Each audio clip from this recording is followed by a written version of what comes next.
reading should not stress you out. Whenever you go into a bookstore or a library, this is probably what you see. There's all of these books, and at least when I walk into a bookstore or a library, I'm always thinking, wow, there's so many books to read and there's so little time to read all of them. In this video, I'm trying to disprove that myth to you because as an active reader, I feel that FOMO when it comes to reading. I always feel like I need to be reading fast to get more books off of my TBR. There's so many books that I'm going to read. I feel like I'm never going to get to all of them, and I just want to share with you the reasons why this is not a positive mindset to have, and also ways in which you can change your mindset and have a better reading experience when you actually do choose the books that you want to read. So the reason why I decided to talk on this topic is because I recently read the book The Paradox of Choice by Barry Schwartz, who is a psychologist, and this book really changed my perspective on how I live my life. Basically, Barry Schwartz's argument is that the more choices that we have, the less satisfied that we are. And that is definitely the case when it comes to books. I think that it's incredibly overwhelming to walk into a library or a bookstore or to go on Amazon and Goodreads and to see all of the thousands, if not infinite amount of books out there. There's all of the books that have already come out, and there's all the books in your lifetime that are going to be coming out in the next 10, 20, 30 years. And there's just no way to get to all of them. I think that the more choice we have, the less satisfied that we are. And when we end up getting into that mindset, we're more likely to not be as engaged, enjoy the books that we are actually taking the time to read, because we're always thinking about the next book or the FOMO or books that you feel like you have to read. But I want to share with you that that doesn't have to be the case. Whether you're a huge reader or you're just starting to get into reading, I don't want the reading experience to be overwhelming for you. I want it to be really enjoyable. And I think the way to do that is to make reading a more intentional experience. And what I mean by that is to pick quality over quantity of books that you read, which is being really intentional about the books that you're taking time out of your day to pick up and read. Let me just give you a personal example from my own life. So don't shade me if this is one of your favorite books. I have nothing against the writing or the book itself, but I wanted to share with you my experience with reading Circe. This is a book that I'm actually actively reading right now and hoping to be done with it in the next couple of days. So looking at this book, to judge a book by its cover, I think this book is absolutely beautiful. I love the metallics of the cover, but this is not what the video is about. This is about the substance and quality of this book. I originally was interested in this book because everyone on booktube talks about it. This is always in like the top 10 fantasy or top 10 or books you need to read, blah, blah, blah. All of those lists that I'm sure you see a million times of the books you must read before you die or whatever. This book intrigued me because of that, because I was like, oh, this book is getting a lot of hype. I want to pick it up and see what that hype is about. That is not a good reason to pick up a book, because if I was using the mindset that I'm using now when it comes to deciding which books I want to pick up and which books I want to read, this is not a book that I would pick up. The reasons why I want to pick this book up is because when you're selecting from thousands of different options, obviously you're going to take a little bit of time to learn more about the option that you're picking. So when I went to Amazon and I looked at the description of this book, the description of the book doesn't really intrigue me. This book is about Greek mythology, which is something that I've never really been interested in. It has a fantastical element, which is always something that I really struggle to connect with in books. And ultimately, when I picked it up, those were the problems that I was having with it. So if I was more discerning about the types of books that I would pick up, I would probably pass on this book because there's many other books that interest me over this book. And I'm not saying you should never pick up a book that is outside of your comfort zone. Obviously, I always think it's important to read outside of your comfort zone, but sometimes you just know if you're not going to connect with a book. I only read a few physical books a month, and physical books are really hard to add into my schedule, at least because when you're reading physically versus when you're reading an audiobook or listening to an audiobook, that's the only thing that you're going to do is you're just going to sit down and read. And that takes up a lot of time out of your day. So why pick up books that you could have had the foresight of knowing that you probably weren't going to like in the first place?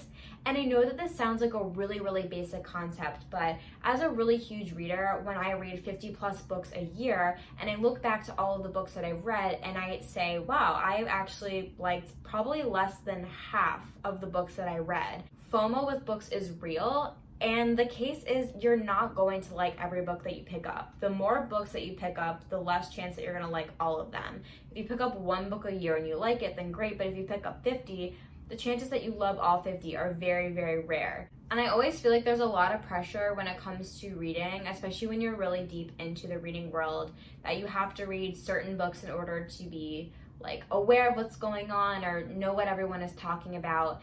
And also, again, the list that I was mentioning previously about the top 100 books, the top 10 books you need to read, there's so many lists like that. And honestly, the only lists that you should be looking at are ones that are about topics that you're actually interested in.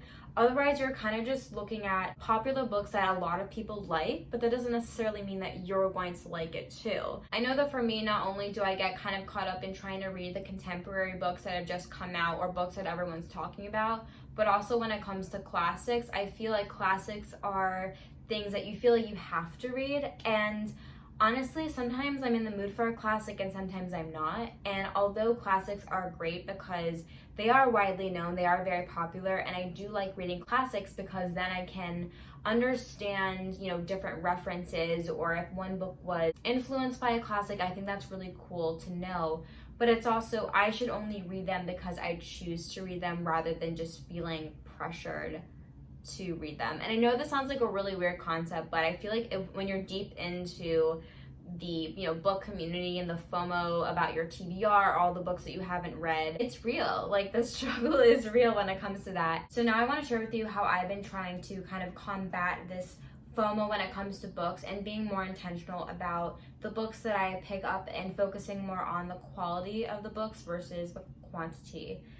Which is another thing of, I'm not trying to reach a specific reading goal. All I'm trying to do is to find books that I honestly enjoy reading and that don't waste my time. So I've decided for the last 3 months of the year, which is October, November, December, I was going to plan out the books that I was going to pick up.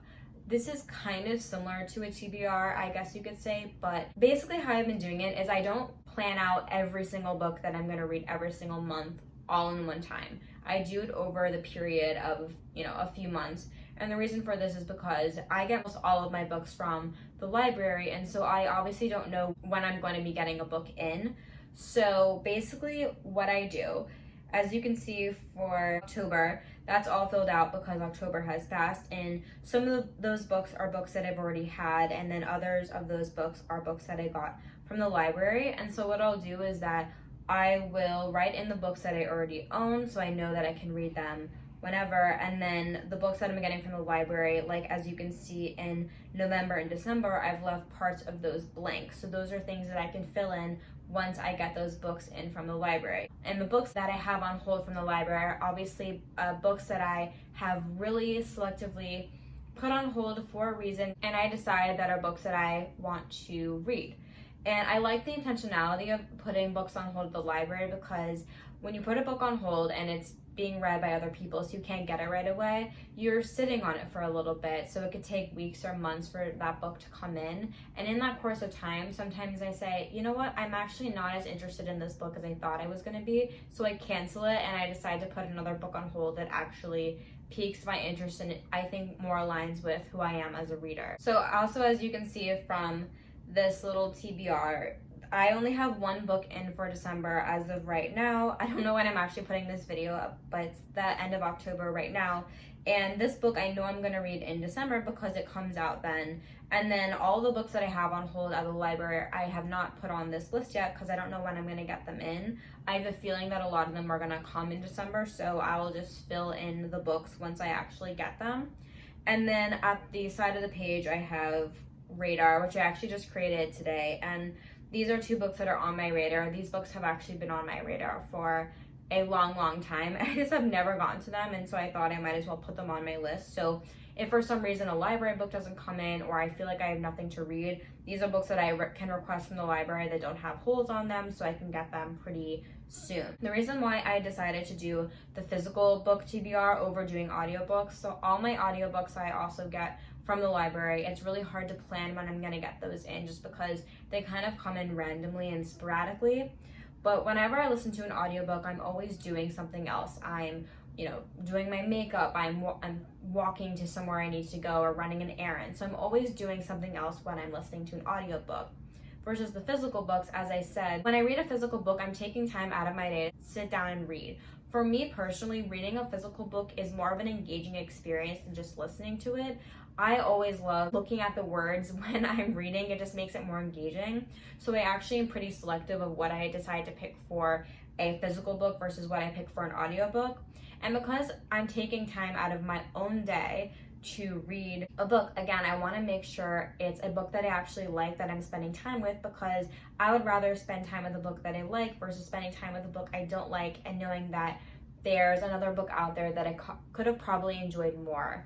I'm not the kind of reader that can read like 30 books a month. It's just not my thing. It kind of depends. Physical books, I probably read, it can be anywhere between, you know, like 5 to 8 physical books a month, which honestly isn't a lot when you take into account how many books are out there. So that's why I really want to be intentional, because I want to be able to read the books that I want to read. But I honestly think that it's so important, and I don't want you to fall into the trap of reading what booktube recommends for you, or again, like Amazon bestsellers. I want you to read what you want to read. You're spending hours of your life doing an activity which you either like or maybe you don't like, and you're trying to get into it, and I don't want you to feel the pressure or the overwhelm. All you have to do is just read books that you like and not get overwhelmed by it. Reading is such a calming and fun activity, and when you read a book you love, there's honestly nothing better than that. When it's a fiction book, it's like you're going on an adventure with these characters, and when it's a nonfiction book, you're learning all of these things that you didn't know before. And I just want everyone to have that opportunity. And I know, again, these are really basic concepts, but I'm actually curious to know if you've ever struggled with this in your reading life. Have you ever felt pressured to read certain types of books, or maybe have picked up a book that was really hyped, but you didn't like it as much? Also, let me know what that book is, because I've read, honestly, a lot of hyped books on booktube that I didn't like, and I honestly just picked them up for the hype. And then when I was thinking about it, I was like, this book is not something that I would like, and I keep falling back into that trap, which is why I'm trying to be a more intentional reader. But please let me know if any of these points stick with you. Also, if you have a system on how you like to plan out what you're going to read, whether it's a TBR or anything, let me know in the comments down below. But thanks again so much for getting all the way to the end of this video. I really appreciate it. Don't forget to like this video and subscribe to my channel if you haven't already. And I will see you guys in my next one.